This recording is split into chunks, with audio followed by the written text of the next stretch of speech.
All right. Happy early morning, underdogs, misfits, and little ones sneaking onto my channel. Okay, we're going to get into chapter 11 of Mask, but before then, we're going to do a little intermission. Don't you love my intermissions? Well, this one's not a bad one. So, anybody that actually knows me knows that I have an insane obsession with movies and music. Movies I love. And my first job was the movie theater, popcorn girl. And then I got a promotion to usher projectionist, where I actually got to start the movies. And that's where there were big reels of film, not this digital bullshit. It was kind of cool.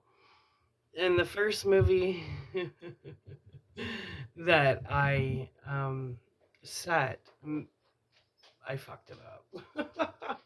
I threaded it wrong, and it was a Midnight Madness, and it was The Shining, and the whole film tore apart, and everybody thought it was special effects, but realistically, um, um, what's the fucking word? The tension was off, and so we had to delay it because we had to splice the movie out. But anyways, so Jake and I are obsessed with movies. We love our movies, and we typically don't watch a whole lot of new movies. Some we do, but we're not into the AI bullshit. We like old classic stuff. So about an hour ago, we came across this interview with Quentin Tarantino about 10 actors he hated or something like that. So Jake and I watched it and we found it super interesting. And then we started talking about directors. And I said, Jake, if I were to ever act in act, I was talking about what kind of directors I would get along with and who I wouldn't, but and where I think their strengths and their weaknesses are. So I'm gonna just throw this out in the ethers because it was an interesting conversation. Sure was. And I could be totally wrong, and I'm not judging, but this is just kind of my breakdown of certain directors. I said the two directors that would be my choices to work with, well, would first and foremost be Quentin Tarantino and Tim Burton. And the reason why I say Tim Burton is because I love his creative side. Like he reminds me of like the Jim Henson, just so he takes you to a whole new. It's like magic, right? Any Tim Burton movie I've watched, and I've watched them all, you go somewhere else. He takes you somewhere else, like a whole new world, and that's captivating. That's awesome. He's like a mushroom trip. um, and so Tim Burton would be so fun because I have my mystical side, like my fantasy side, and that's why I think he'd be fun to work with because that's a side of myself that you can't always show. You got to suppress it. That whole like mystical, magical, Tim Burton. And then Quentin Tarantino. Why do I say Quentin Tarantino would be the top director for me? He's brilliant. Quentin Tarantino is a genius, and I love music too. And pardon me, his soundtracks, they're amazing. Like he's got good taste in music. I love all of his movies. I like how old school he is. You know, he does things old school, and I appreciate that. It's the art, not the convenience. But what I like about Quentin Tarantino is he's serious. He doesn't fuck around. And like he says, I don't care how big your name is. If you're pissing me off, you can fuck right off. And I like that. So what I like about Quentin Tarantino is his visions. Like I respect that because I'm very anal retentive when it comes to anything. So I know that every little detail in his movies, they're carefully thought out and don't fuck with them, right? I think Quentin Tarantino he's not a director that will be like, you can't be doing 2, 3, 4 takes all the time. He's gonna say, okay, get the fuck off. Like you're wasting my time. Like, take this shit seriously. I don't think Quentin Tarantino has time for people with drug problems and a bunch of issues. Because you need to be on your game. You need to be head in, serious, don't fuck around. And I'm typically not the submissive type. I have an opinion, but I was saying to Jake, he's probably the only director I'd be completely submissive to because I respect him so much and he's such a genius. Yeah. And it wouldn't be party time. I think Quentin Tarantino is like, don't fuck around. I'm serious about this. I'm not fucking around. So he wouldn't appreciate people coming to work hungover, stoned, fucked up. You know, take him seriously. So I really like that professionalism, and I love how he's just an artistic genius, and he's got a great sense of music. And I like how he's old school. I have a lot of there's not one Quentin Tarantino movie I don't like. I love Quentin Tarantino. And actually, just after watching that interview with him, I love him more. I think he's awesome. So then we were talking about Brad Pitt. And I'm like, Brad Pitt is like, he just has that Mr. Nice Guy. Like, he's so nice. To me, I could be wrong. I mean, I don't know him, but the impression I get is Mr. Cool, Mr. Nice Guy, Mr. Easygoing. But I don't know if that would, like, for me, where I would see difficulty with that would be, I think that he wouldn't like to offend people because he is Mr. Nice Guy. That Quentin Tarantino, this is the difference. If he's pissed off at you, you're going to know it. He's going to tell you, not people around you, because he doesn't care if you get offended. Because if you don't have that thick skin, then you're not for him. I think that you have to be able to take any criticism he has as constructive or fuck off. That's the impression I get. So I don't think Quentin Tarantino would talk behind your back because he has balls. He would seriously say, hey, I don't like it when you do this better, right to your face. And you're going to have to swallow it, get it over, like, you got to have thick skin, I think. I think when you work with Quentin Tarantino, you have to have thick skin. Now, when I think of Brad Pitt, he's Mr. Nice Guy. And I think that he hates the idea of hurting people's feelings. This is the impression I get. I could be totally wrong. And he doesn't want to offend people. So I think he would be the type that would keep giving you chances, keep giving you chances, keep giving you chances.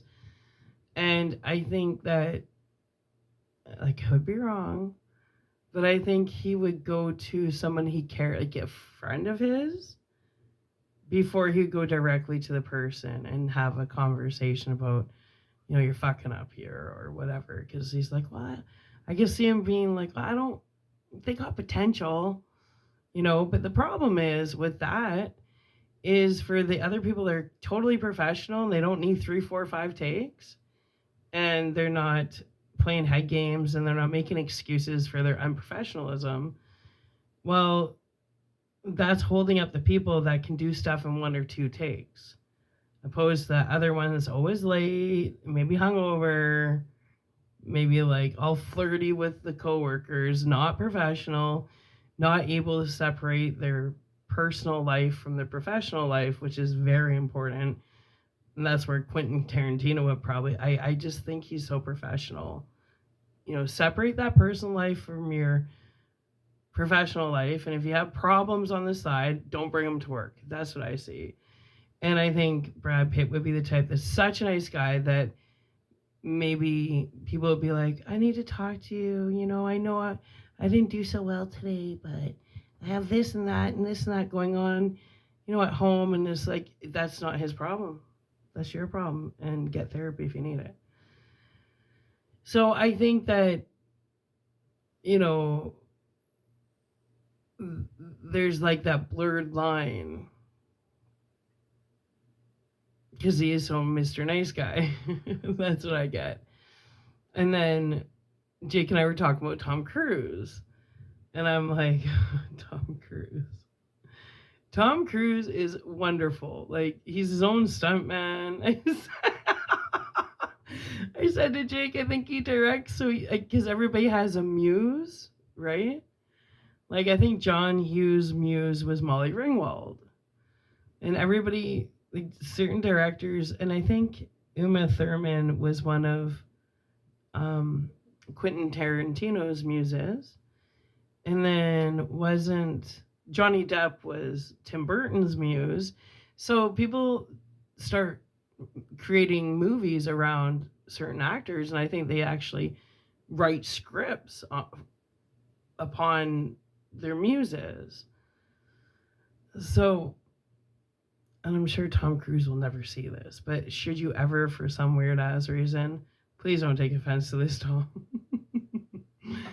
But I think Tom Cruise is his muse, which there's nothing wrong with that, because he is good. He does his own stunts because he's like, I can do it better. And I was telling Jake, I said, I don't think you understand how long Tom Cruise has been acting for. I think the least favorite role of Tom Cruise's was probably Outsiders because he didn't have a big role. But the movie Legend, I think it was called Legend with the unicorn or something like that. Old movie. He was fantastic in that, and he was young. So, like, Tom Cruise is very professional. But in my opinion, I don't like the whole AI shit. I don't. That's where I like Quentin Tarantino and the old school shit. But I said to Jake, I said, when I watch Tom Cruise in interviews and his belief systems, I said, he's like the male version of me. And I think that's just too much of the same personality in one room. Because I said, when it comes to Tom Cruise, I'm just as anally retentive. And when I would see him in interviews and the way he would respond, where he's like, hey, you're crossing a line. I'm like, I'm exactly like that. So it's not like I can't even cut him down because he reminds me a lot of me, but the male version. So I was saying to Jake, to work for Tom Cruise, either when we got along, we would get along so well. But when we disagreed, I don't know. I think it'd be pretty two very hard-headed people. Because he's a Cancer and I'm a Leo. And his birthday's the same as my mother's birthday. And her and I, we don't get along. But when we get along, I don't talk to anybody anymore. But no, my mom and I don't get along. So and I'm big on my horoscopes and astrology. So having the same birthday as my mom, that would scare the shit out of me. Yeah, but I think he's got charisma. He's really, he's great. He's a fantastic actor, fantastic director. But I think that is too much of the same personality in one room. And we're both so anal retentive. Now, I have the perfect balance, in my opinion, between my dark side and my light side. And work with Quentin Tarantino, it would be fun because that's where I could really have fun with my dark side, my vampirish side, the dark side, the Pulp Fiction side, the Reservoir Dog side, the Dusk Till Dawn side, the Quentin Tarantino side. But then Brad Pitt would be fun because that's my light side. That's where I could be all sweet, right? Anyway, so I don't know why, but Jake and I were having this really good conversation on directors and how they all bring something different to the table, and nobody's more important than anybody else. They're just so different. But I was also saying to Jake, my top director would be Quentin Tarantino. Not only is he a complete cinematic genius, but we have the same taste in music. So I think he's awesome. I like his no bullshit. He doesn't care. He doesn't care how famous you are, how big you are. Either you're good, either it works or it doesn't. I like him. He's such a visionary.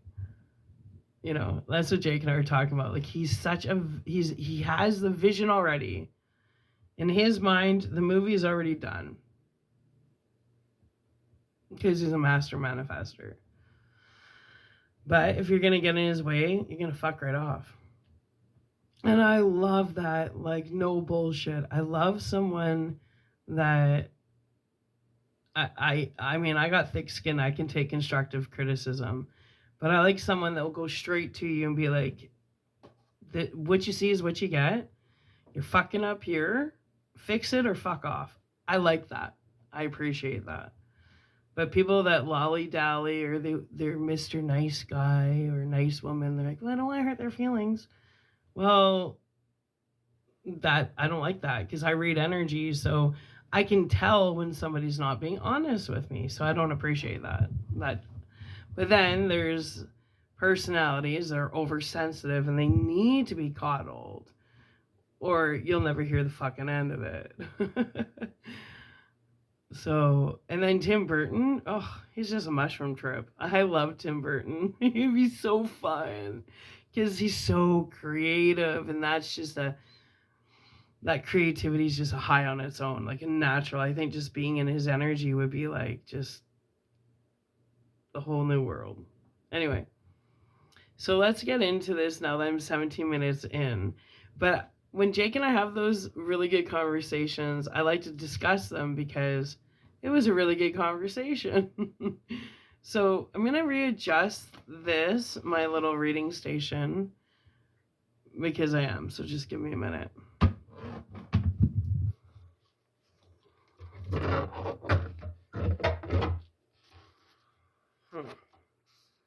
Oh, wait. Much better. Is that better? It is. Oh, it tits. It tits better.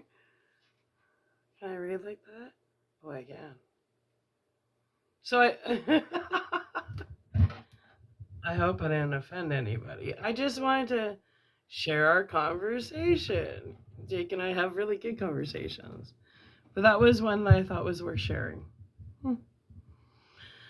So Quentin Tarantino, you're top of the list, man. You're awesome. In my personal, humble opinion. Okay, so let's get into it. Mask, Chapter 11. Sunday morning, October 22nd. Rocky got up at 6:15 with a headache that had kept him awake most of the night.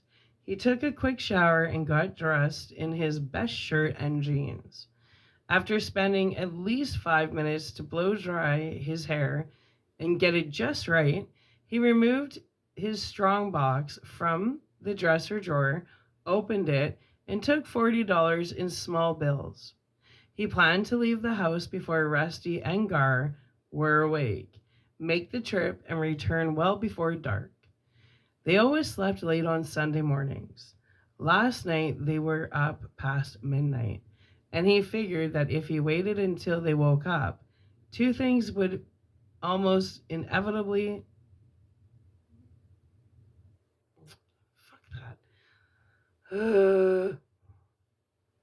Let's restart that.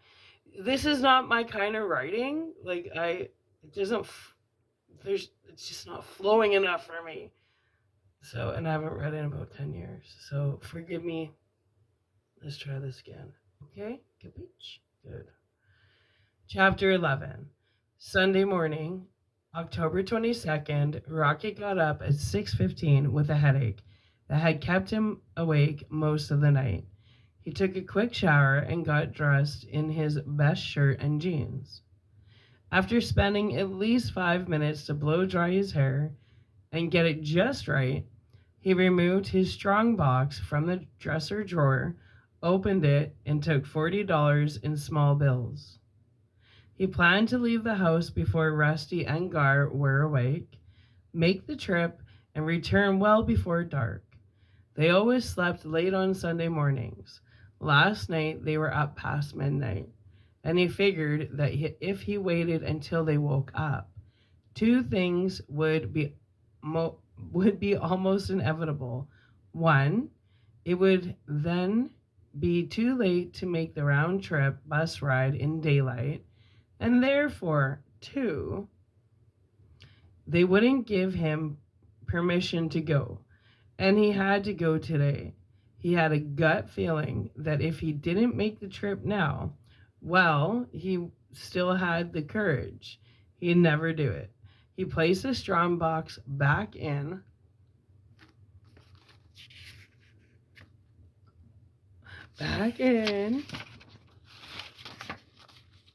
the drawer, put on the denim jacket, then checked himself in the mirror one more time. When he turned to leave, he was startled to see his mother standing in the doorway. "Where you going?" she asked.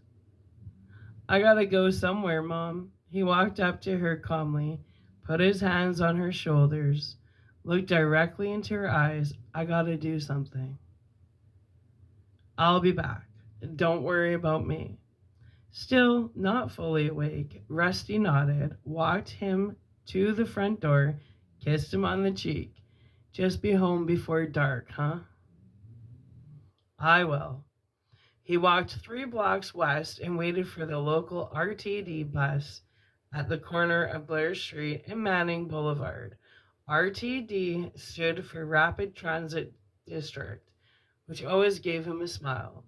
He didn't know what the district part of it was supposed to mean, and he never met anyone who did. But he knew damn well that rapid transit was a misnomer. After riding the RTD around Azusa for even a short time, you learn to disregard the published schedules. They were a bad joke. If you were unlucky enough to be without wheels, you simply went to a bus stop, sat on the bench, and waited. And waited. Sooner or later, an RTD would come meandering along. This morning wasn't too bad for a Sunday. He waited only 21 minutes, but it was only 7:47 by then, so he had plenty of time. At 8:05, he got off into downtown Azusa and walked over to the Greyhound bus terminal. After buying a ticket to Monrovia, he went in the little cafeteria, had a cup of coffee, then boarded the 8:15 bus. It turned out to be relatively crowded, and there were a lot of gawkers, but he was almost oblivious to them because his headache was becoming severe. As usual, the pain was coming in quick, sharp spurts after relatively long intervals characterized by a steady, generalized ache. On the trip to Monrovia, he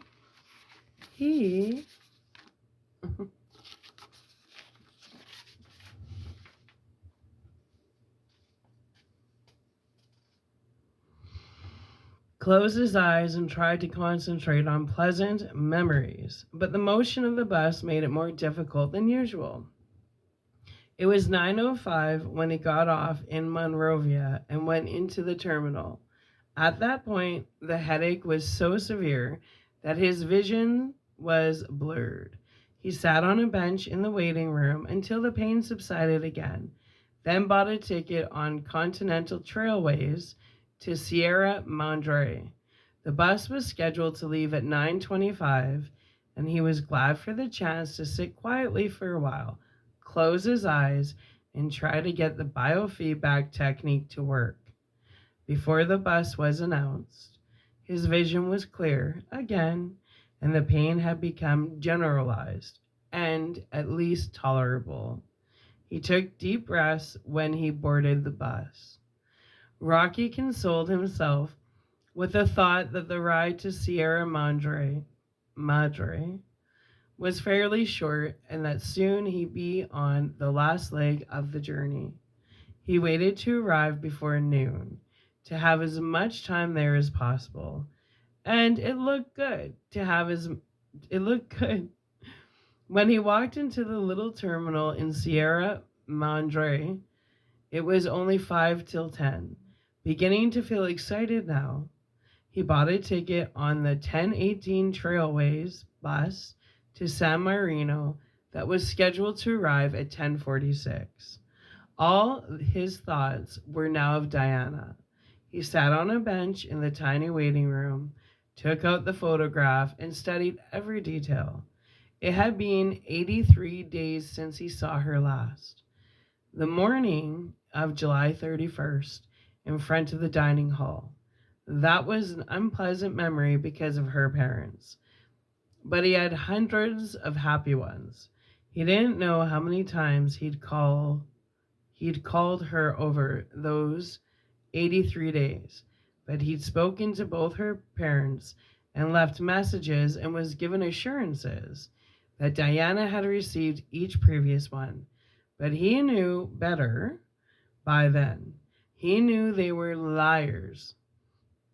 It was like Gar said, if you really want the truth about anything, you don't take anybody's word for it, right?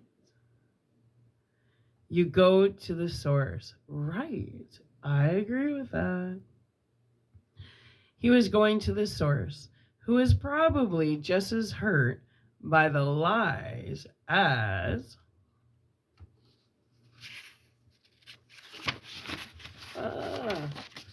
I don't know if that setup's working.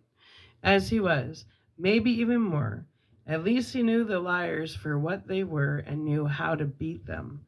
All Diana had known since the end of July was an abrupt, unexplained silence. The last leg of the trip was quite pleasant because the headache was finally diminishing and he felt incredibly excited about seeing her. He'd heard stories about San Marino over the years, how beautiful it was, especially in the horse breeding areas. And as soon as the bus reached the outskirts of town, he began to see that it was all true. They even passed one famous place he'd read about in history class this year, Old Mill, which was the first grist mill for the Mission San Gabriel, constructed in the early 1800s, now a museum. San Marino itself was relatively small, a clean, bright city with elegant old homes and spacious, colorful, well-kept lawns and gardens.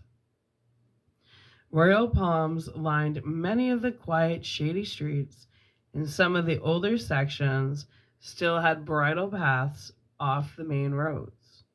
Rocky got off at the bus station, walked up the street, and asked an Oriental gardener for the directions to Foxtail Stables. The man pointed north along a main road towards the hills, then told him it was about half a mile. It was 10:48 then, a cool and sunny autumn morning, and Rocky took his time, breathing deeply, consciously trying to appear calm, but bursting with anticipation and excitement. It took less than 15 minutes, walking leisurely. A white wooden fence enclosed the bright green meadow where 6 thoroughbreds grazed. Just off the road was a small white colonial office with a conservative sign. Foxtail Stables, riding lessons, inquire within.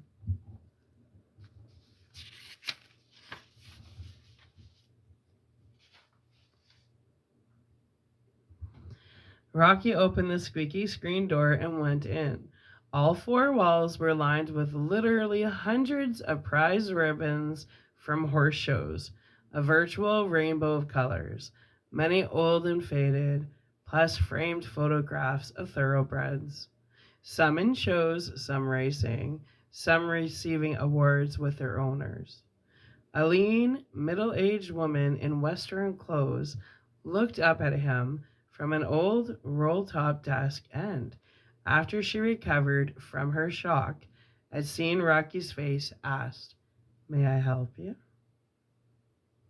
"Yeah, I'm here to see Diana Adams. She expecting you?" He hesitated. Yeah, she is." Bullshit. The woman glanced at her watch. "Diana should be back by now. South Stable, know your way around?" "No, ma'am." "I'll show you." She walked to the screen door, opened it for him, went out on the little porch, and pointed to a fairly large gray painted stable about 100 yards away. "South Stable. If she's not back yet, you're welcome to wait for her back here." "Thanks very much." "My pleasure."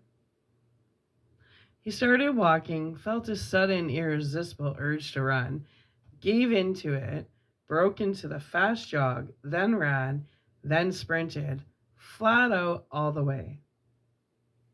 Before he reached the open stable doors, he smelt that familiar combination of odors: cool, damp hay, manure, leather, that instantly brought back a flood of some of the most exciting and pleasant memories of his life.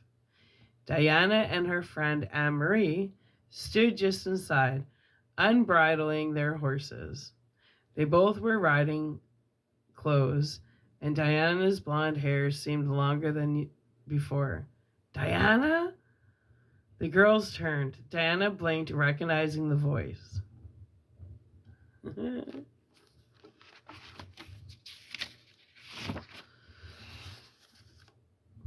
Her friend, a pretty brunette of the same age, took one look and actually gasped at Rocky's face. "Why didn't you call me?" Diana asked. "I did. You never called me back when I called." "You never called." "I did." In the confused silence, Diana shook her head slowly. "Oh, Rocky, my parents." "I knew it. I can't believe they did that." "I can. I guess they didn't want me to get hurt because I never stopped talking about you, and I have to go away to school next week." "Where?" "The school has real good programs for blind students." She paused, hating to say the words. "It's in Santa Barbara." "Oh, God." They faced each other in an awkward, painful silence. Anne Marie cleared her throat softly, continued to unbridle the horse. Diana reached out to touch her. "Oh, I'm sorry, Rocky." "This is Anne Marie. Remember I told you about her? Your best friend, right?" He smiled at her. "Hi, Anne Marie." "Hi, nice to meet you." "Listen, Diana, I'll finish with the horses. You two go ahead." She turned, walked the horses slowly back to their stalls. Diana took Rocky's hand and led him over to some bales of hay stacked on the floor near the first stall. They sat on the hay and leaned against the wall. He put his arms around her and she pressed her face against his chest. In a moment, she began to cry quietly. "Oh, Rocky, I don't want to go."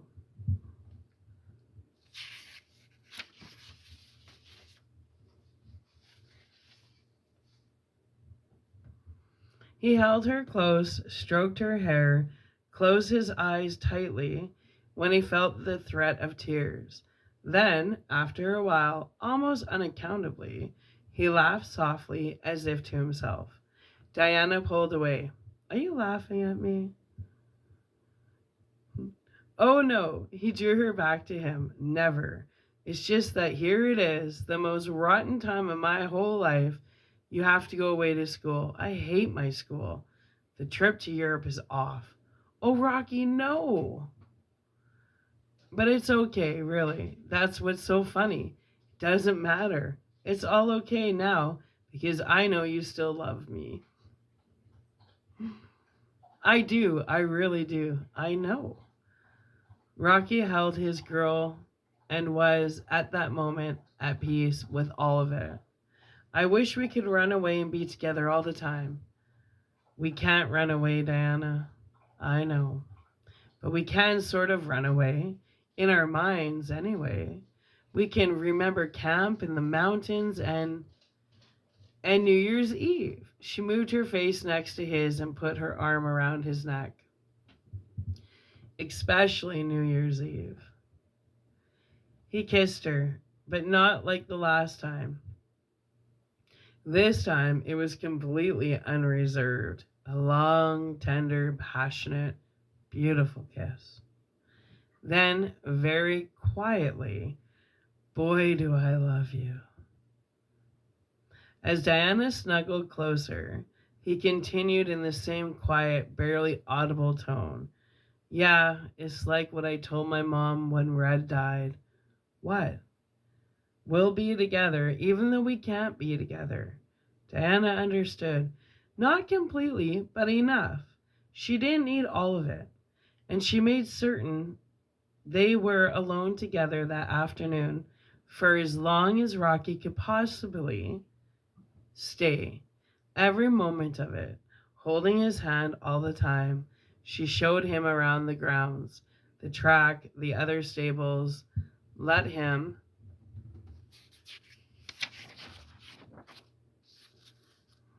see all the horses, introduced him to her horse, then selected the most gentle one in the stable for him and took him riding around the spacious meadows.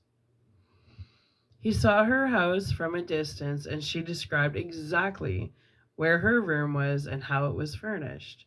They stopped frequently, dismounted, sat under trees, and showed their love openly. Ooh, makeout sessions. Rocky felt so high he couldn't believe it. He wasn't even afraid of riding anymore. Diana still loved him. This beautiful, intelligent, sensitive girl still loved him. She said so. She kept saying the words out loud all afternoon. Every place they went, and so did he. Nothing else mattered. They laughed and teased and wrestled and kissed and said the words and meant them, and nothing else mattered. And then it was there, and then it was 3 o'clock, and Rocky absolutely had to go. He promised to be home before dark, and it was a long haul by bus, and he had to keep that promise. As they walked slowly to the office, holding hands tightly, their eyes were finally red rimmed from tears, but they were smiling. I'll write every day, Diana told him, on different colored pieces of paper, green and blue and red and pink and yellow. He stopped, held her face in his hands. I'll teach you magenta and turquoise, and mauve and chartreuse. Mauve and what? Chartreuse. Say that again. She smiled and said the word slowly, chartreuse.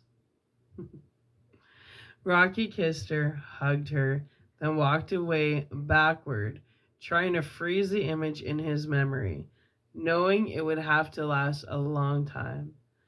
She was so beautiful, standing there in the sun in her riding clothes, blonde hair lifting slightly to the breeze, that he couldn't help himself. He ran back and kissed her quickly. Diana laughed softly.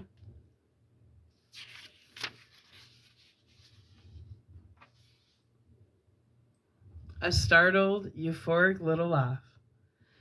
He jogged away this time, stopped suddenly, turned, and stared at her. He would remember her that way. When he arrived back in Azusa, it was 6:25 and just turning twilight. He went in the Greyhound bus terminal, called his mother on the payphone, told her he was back, and he kept that his promise, and asked if it would be all right to stop off and see Ben on the way home. Since Babe and Ben lived within easy walking distance of the house, Rusty gave him permission. He boarded the local RTD bus at 6:40 and arrived at the apartment complex where Ben lived at 6:55. The front door of the building was open, as usual, and there was no intercom system. He walked up the stairs to the fourth floor, went to the apartment 4A, and rang the bell. When Ben opened the door with a surprised expression on his face, Rocky flashed him a big smile and stuck out his hand. "Hey man, how you doing?" Ben grabbed his hand. "Hey man, I gotta talk to you." "Great." He pulled Rocky in quickly and closed the door. Babe was sitting on the couch in the small living room, drinking beer, watching the end of the local television news. She waved and said hi to Rocky as the boys passed through on the way to the kitchen. Ben snapped on the fluorescent light and opened the refrigerator. "Want a Coke?" "Sure." He grabbed 2 cans, opened them, then walked over and joined Rocky at the table against the wall. "Thanks." Rocky took a fast sip. "You realize we haven't even talked in about... How long has it been?"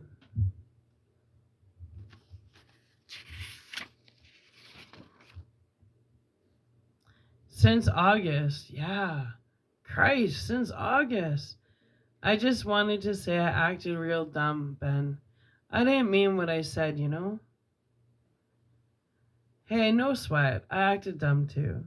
It was just other things were pissing me off, so I took it out on you. Man, I couldn't believe it. I never saw you get that pissed. Stuff was piling up on me, you know? So you still going to Alaska?" "Yeah, it's all set now. Finally." "God, my dad had to wade through tons of stuff to get me that job. See, you gotta belong to the union and all. Where you gonna be doing? What where? What are you gonna be doing?" Ben smiled, took a swallow. "Driving a forklift. Believe it. $40 an hour for driving a forklift. Wow, 40 an hour? That's minimum union scale for the job category, Rocky. I mean, believe that? That's $1,600 a week before taxes, you know, for driving a forklift, right?" "God, no wonder you're going. How old are you now? 17? Just turned. Earning 1,600 a week at 17? Totally unbelievable. How much is that a year?" Ben answered quickly, 83,200. Rocky pretended to be knocked off his chair. When he got up, they were both laughing like they used to, acting their ages, feeling almost back to normal. "You'll be a millionaire, Rocky," he said. "No way, you gotta remember that's before taxes." Dad keeps saying that in his letters over and over. He's got an accountant up there. Most of them do, but he still has to pay around 40%. There's no getting around it. I mean, he's in the bracket, you know?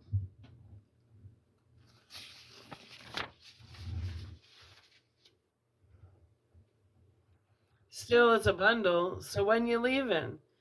Ben hesitated, glanced at the calendar on the wall by the stove. "He sent me the plane ticket already. I leave a week from next Saturday. October 28th. Start work on Wednesday, November the 1st. They glanced at each other, sipped their cokes in silence for a while. They heard music from the living room, then the familiar voice of Walter Cronkite, starting the 7 o'clock network news. Hey, Ben said, you still didn't tell me about camp. How was it? Rocky looked down at his can of Coke, fingered it? Fingered it? What? Let's try. Let's try again. Rocky looked down at his can of Coke, fingered it, smiled. I met a girl, Ben. Yeah? Her name's Diana. Ben waited finally. Well, tell me, man. She's 14. She's beautiful. We love each other. Jesus, Rocky. Fingering his cat. Yeah. I just got back from seeing her today. She lives in San Marino. San Marino? How the hell did you get there? Bus. 4 buses. It was nothing. I'd go anywhere to see her. You're really in love, huh? Yeah, really. Okay, let me ask you a dumb question. Sure. I mean, we've been the best friends and all, right? We still are, Ben. Okay, the thing is, I've never been in love, okay? And I've heard all this stuff from people, and I don't know what to believe, you know? Tell me this straight. What's it like to be in love? I mean, what's it feel like? Rocky thought about it, frowning, then spoke quietly, looking down at the table. I don't think I can really explain.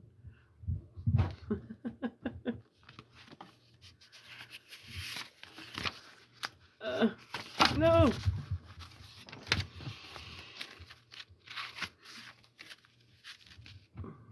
I don't think I can really explain it. All I can say is like no other feeling I've ever had before. She's blind, Ben. She can't see my face. So she's got a sense that what I'm really like. She's got to go much deeper than what people look like on the outside. So she's got an entirely different slant on people than we do. It's like she sees your personality, the real you inside yourself, the one that's not visible to others, the face behind the mask. I don't really know how to explain this, but sometimes before I met Diana, I used to think, what's the sense of all this?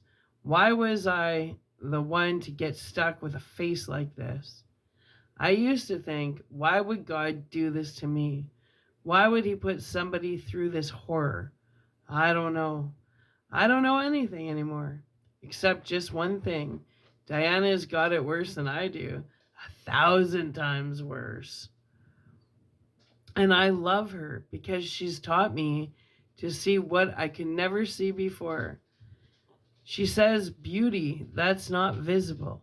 I guess that's the only way I can explain it. Ben, and I'm sorry I'm crying. That's what love is, at least to me. Diana makes it all come together for me. She makes me feel beautiful. She makes my life worth living. I love that chapter. Right? Very cool. Okay, so we're going to upload this, and then we're almost done. And then we're getting into chapter 12. And then the tears start rolling. Anyway, I'm going to upload this, and then we're going to get into chapter 12. Love you. Hope you come back. I think we only have 13 chapters. Regardless, we're going to wrap this up before I go to sleep. All right?